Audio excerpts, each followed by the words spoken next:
We're tracking a convoy of Russian trucks from the air. They're carrying ammunition, shells for tanks and barrel artillery. All of it is critical for Russia's next offensive in Donbas. Russian command is banking on a dense barrage of fire. But a single HIMARS strike is enough to bring it all crashing down. Just one precision-guided rocket, and the column turns into a blazing chaos. Ammunition detonates. Vehicles scatter in all directions. If you wanted to see millions of dollars go up in flames in seconds, watch now. Logistics are paralyzed. The Russian offensive is stopped before it even begins. HIMARS has done its job, destroying a key link in the supply chain. We can bet Russian commanders are furious and have ordered that this invisible American system be found and destroyed at all costs. First, reconnaissance, of course. A mobile Russian team moves in on the suspected HIMARS area. They set up a radio-electronic surveillance complex. Antennas go up, frequency noise is analyzed. Simultaneously, an Orlan 10 drone is prepared for launch. To be the eyes of the operation, the drone ascends and a methodical search begins. Hours of tense scanning across tens of kilometers until finally, a visual contact. The target is confirmed. Coordinates are sent to headquarters. Russian artillery receives the order to eliminate the HIMARS, but things don't go as planned. While Russian scouts are still aiming, HIMARS is already engaging enemy targets. In range are 2 Russian artillery pieces, not mere regular batteries, but precise, dangerous systems intended to derail the Ukrainian advance. But no, the Russians are too slow. Ukrainian intel transmits the coordinates. HIMARS positions itself. 2 launches. Both targets are hit with surgical precision. Next task: suppress the Russian air defense system protecting that sector of the front. It's a real problem, shooting down Ukrainian drones, interfering with aviation. HIMARS gets the order: clear the skies. The first rocket destroys the radar antenna. The second takes out the launch platform. All textbook accurate. Ukrainian jets immediately follow, penetrating deep into enemy rear, and destroy a major weapons depot. The coordination is perfect. Intel, HIMARS, aviation, all working as one integrated mechanism. But here comes a new threat: the Grad. A Russian BM-21 launcher reaches firing position and unleashes a full salvo at Ukrainian positions. Its goal: to break the counterattack, to pin down Ukrainian forces. But the routine is practiced. Recon detects the launch, passes coordinates, HIMARS connects. One salvo, and the precious Grad is reduced to scrap metal. The rocket covers the system as it tries to withdraw. Crew annihilated. Artillery threat neutralized. HIMARS executes swiftly and cleanly. After firing, it retreats into a safe zone for reload. Crew gets a short rest. Already, the enemy is regrouping. Yes, you can't underestimate the enemy. Russian intelligence continues its hunt. HIMARS movements are tracked via satellite imagery, drones, and signal intercepts. Coordinates are pinpointed and sent to the command post. The system is temporarily out of action. Crew on rest, ammunition not yet delivered. At this moment, an order comes from headquarters: destroy the target. A rocket is launched from Russian territory, distance over 300 kilometers. 20 minutes later, the warhead enters the strike zone. The rocket precisely hits the HIMARS. This is the first confirmed case of such a system being destroyed in the entire war. The strike was accurate, the operation a result of relentless intelligence work. But even so, Russia's losses from a single HIMARS far outweigh their tactical gain. Still, the system is out of commission. Fortunately, the crew is safe. Personnel were away from the vehicle, and evacuation was immediate. HIMARS has become one of the key factors changing the course of the war. Since Ukraine received these systems from the US, their strikes have dealt massive damage to Russian military infrastructure. Command posts, ammunition depots, bridges, railway hubs. Everything fueling the front has been targeted. Russian logistics are choking. Columns don't reach their destinations. Supplies are disrupted. Reserves fail to arrive on time. No wonder Moscow sets its troops the task: track down and destroy every HIMARS on the battlefield at all costs. But with each passing day, the task grows harder. Ukrainians have mastered using these systems as lightning-fast, precision strike weapons. Meanwhile, Russia is losing billions. Rare, irreplaceable Soviet-era equipment burns up, disappearing from the battlefield in seconds. The next HIMARS target is a Russian artillery unit that just fired on Ukrainian positions. Its shells hit trenches, burying several Ukrainian fighters under debris. Surviving such a strike is unlikely, but let's hope the guys get lucky. The unit didn't escape in time. Recon locks its position and immediately relays data to the HIMARS crew. Coordinates verified, target confirmed. The rocket launches, and a minute later, a direct hit. Guess how much money just went up in smoke? Comment below. The system is destroyed. The crew eliminated. Next up is an air defense system that downed a Ukrainian recon drone. Its telltale churned-up ground gives it away. The drone managed to capture the tracks. HIMARS is back in action. One strike, and the system detonates on the spot.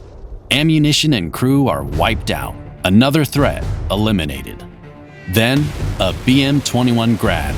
After a salvo, the system retreats into a tree line, but Recon keeps it in sight. Coordinates are sent. HIMARS opens fire. The rocket tears the system apart. The operation clean and quick. Finally, a Smerch MLRS that just flattened a Ukrainian town, reducing homes and streets to rubble. A vengeance operation planned. The Smerch cannot escape. HIMARS fires 2 precise strikes, and the vehicle is rubble. Warriors have avenged their city. In the Pokrovsk direction, an advanced Russian air defense system is operating. Its job? Keep Ukrainian helicopters, aircraft, and drones out of the combat zone. And it's succeeding. Ukrainian intelligence is effectively blinded. One after another, drones shot down. 6 in a single day. Observing or adjusting fire becomes impossible. But rare luck. One drone manages to transmit coordinates. The data goes to the HIMARS crew. Launch. 2 rockets. One intercepted. The second hits the target. The air defense system is knocked out, and Ukraine regains its sight. Russia tries to save the remnants, hiding the system in a forest, but it's temporary. The next day, Recon finds it again. Coordinates are relayed, and HIMARS finishes the job. The cost of the destroyed complex? $25 million. But the real win, control of the skies is restored. Ukrainian drones and attack aircraft are back in action along the front line. Russia has dozens of multiple rocket launch systems in its arsenal. The most common and mobile is the BM-21 Grad. 40 122mm rockets fired in 20 seconds. Range up to 10 kilometers. It's dangerous for infantry and light vehicles. It doesn't need precision. Its job is to blanket an area and demoralize the enemy with fire. A heavier system is the Smerch, less mobile, 12 300mm rockets. Range up to 80 kilometers. The damage is colossal. But, like the Grad, it hits areas, not specific targets. A single precision strike isn't its style. Here's the difference. Russian MLRS scatter fire, hoping to hit something. HIMARS works differently. Its mission is precision destruction. One shot, one target. Where Russian systems need 20 rockets, HIMARS gets it done with 1. And you know what? It's not just about technology. It's about the approach to warfare. HIMARS preserves territory, surgically eliminating critical targets. Russian systems simply scorch the earth. On the battlefield, one of Russia's most terrifying systems emerges, the TOS. This isn't just an MLRS, it's thermobaric weaponry. Get caught in its blast zone, you don't survive. Its munitions burn oxygen, creating a shockwave that ruptures internal organs. Pressure, heat, vacuum. Death comes in seconds. Precision? It's not meant for that. The TOS is designed to incinerate everything across several hectares. The system fires 24 rockets, 220mm caliber. Coverage area, over 4 hectares. This is a weapon of terror, not precision.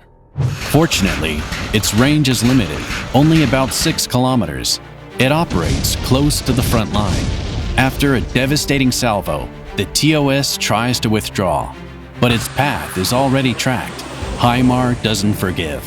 One launch, and the entire terrifying payload goes up in flames with the system.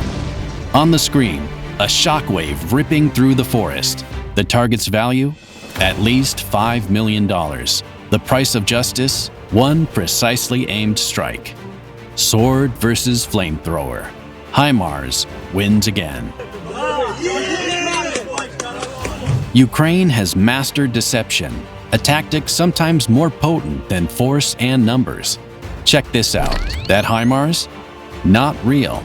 It's a replica at exact scale. Shape, size, even heat signature. It matches the real thing. From the air, indistinguishable. And that matters most.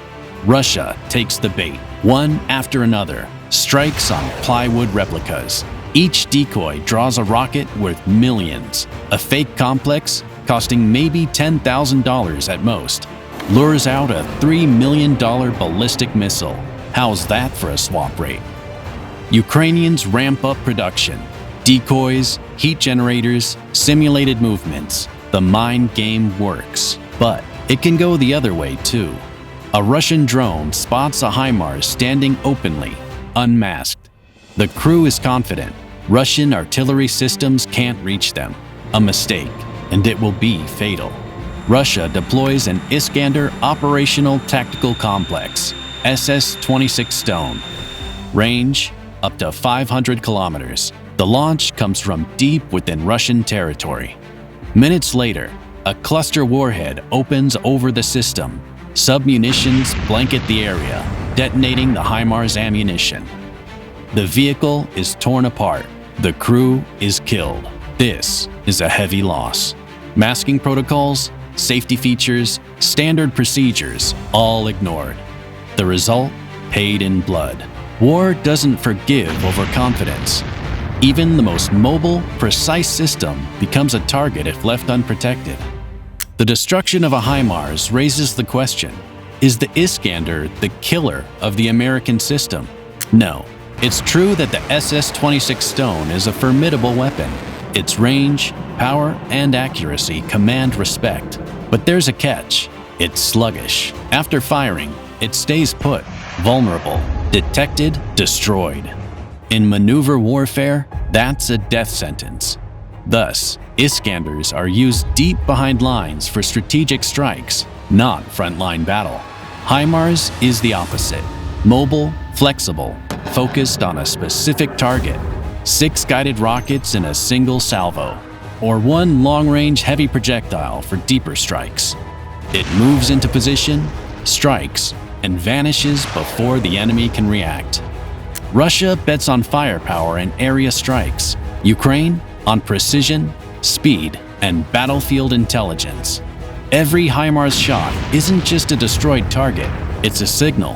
High-tech weaponry, backed by the full might of American military expertise, is at work on the battlefield. That's the advantage, not just the weapon, but the approach to war.